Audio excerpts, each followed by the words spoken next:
And joining us now is visiting fellow at the US Studies Centre and Sky contributor, Bruce Wolpe. Good morning to you, Bruce. Good morning, great to be with you. Now, we just spoke to a CNN reporter in West Palm Beach. About Hurricane Dorian, which is a Category 3. Prime Minister President Trump is staying in America. He's not going to Poland. This is quite a usual thing, isn't it, for presidents to stay in the country? It is. First of all, he cares about the welfare of the people of Florida and everyone else affected by the storm. But hurricanes do pack a political punch as well. Everyone remembers Hurricane Katrina, 2005, devastated the city of New Orleans. President George W. Bush did a very poor job of responding. Trump wants to make sure he doesn't repeat that. That wounded Bush politically for the balance of his term. Barack Obama wins a couple years later. 20 years ago, Hurricane Andrew hit Florida. That was the last killer storm in Florida. And President H.W. Bush did not do a good job either. Bill Clinton wins. So there is a political element. It's sort of crass to talk about politics when life is at stake, but nevertheless, how a president steps up to a crisis is a big deal. It's crass, but that's the world we live in as well. It is. And, you know, you can't help but mention that he's got quite a bit of property there too himself, hasn't he? He does. He's not going to be throwing toilet paper rolls out to the people of Florida. He's going to make sure that there are troops for security, relief on the ground, and people finding shelter in the midst of a big storm. We look at Hurricane Maria 2 years ago in Puerto Rico. They've still got tarpaulins over their roofs, and they're still, you know, reaping the damage. It's true, and it did hurt his image. But again, crass politics. Puerto Rico is not that as important as Florida, and Florida is going to be protected in this storm to the best extent he can.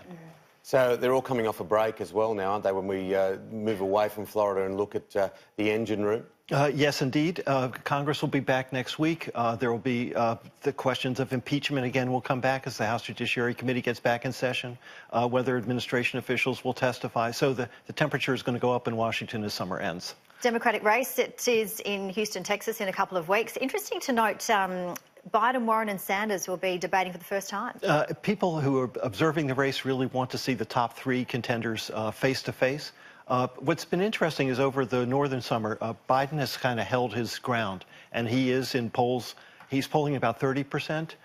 Elizabeth Warren has emerged as number 2, and Bernie Sanders faded a little bit, number 3. But it's going to be Biden in the center, Warren on one side, Harris on the other side, and they're going to have quite a to-do together. When it comes to international policy, the big thing that everyone's been talking about globally has been the whole trade US-China thing. Where do you see the rhetoric at right at the moment, Bruce? The rhetoric has been dialed down.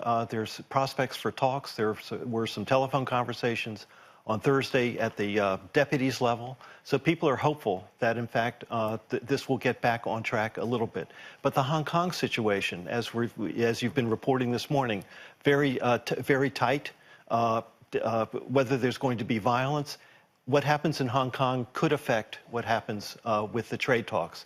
If the pictures we're seeing at the moment, a Democratic candidate, there's Elizabeth Warren, but we're actually talking about the China policy. I wonder whether, I don't wonder whether, it's extraordinary the impact that it's having, isn't it, on markets like the markets all around the world, particularly here. We all look at our own super and investments, don't we, here? It does, and they're all globally linked. What happens in the Dow Jones affects your super here. Trump is exquisitely attuned, as we've talked about this, to movements in the stock market. When the markets head south, he says, well, what can I do to get the markets up? So I'll talk about lower interest rates, and then he'll make some nice noises on China to kind of stabilize things. And in fact, the markets for August, with all the choppiness, ended up relatively flat. So, but that's how he really cares about what he's delivering, and he knows he has to if there are more headwinds in the economy next year.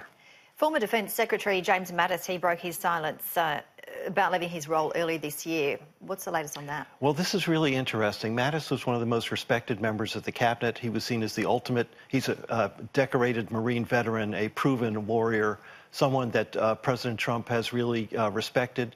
He has broken his silence, as you say. He has a book out, and he talked about the emergence of tribalism in American politics and how it's hurting the system. And he's also talked about how President Trump's policies corroded the Western alliance, and that really troubled him as someone who cared about America's standing in the world.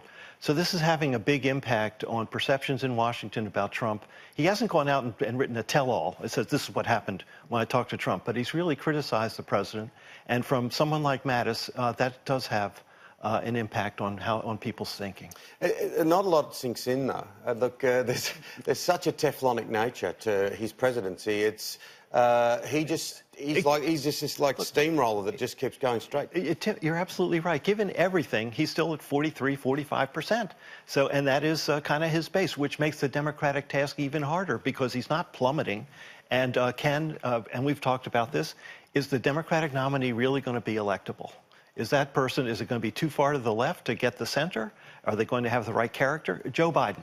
He's been out there, and Joe Biden has been making a series of gaffes. He leads in the polls, but people are saying, are you really up to it? And so they're implying that he's too old as well, aren't they? They're implying he's too old. And thinking about gaffes, I was thinking about Kim Beazley. Remember he referred to Rove McManus as Karl Rove in 2006? That was a huge hit on him. So Joe Biden goes out and he tells stories that aren't completely accurate. He was in New Hampshire. He says, it's great to be back here in Vermont again. And so people wonder what's going on.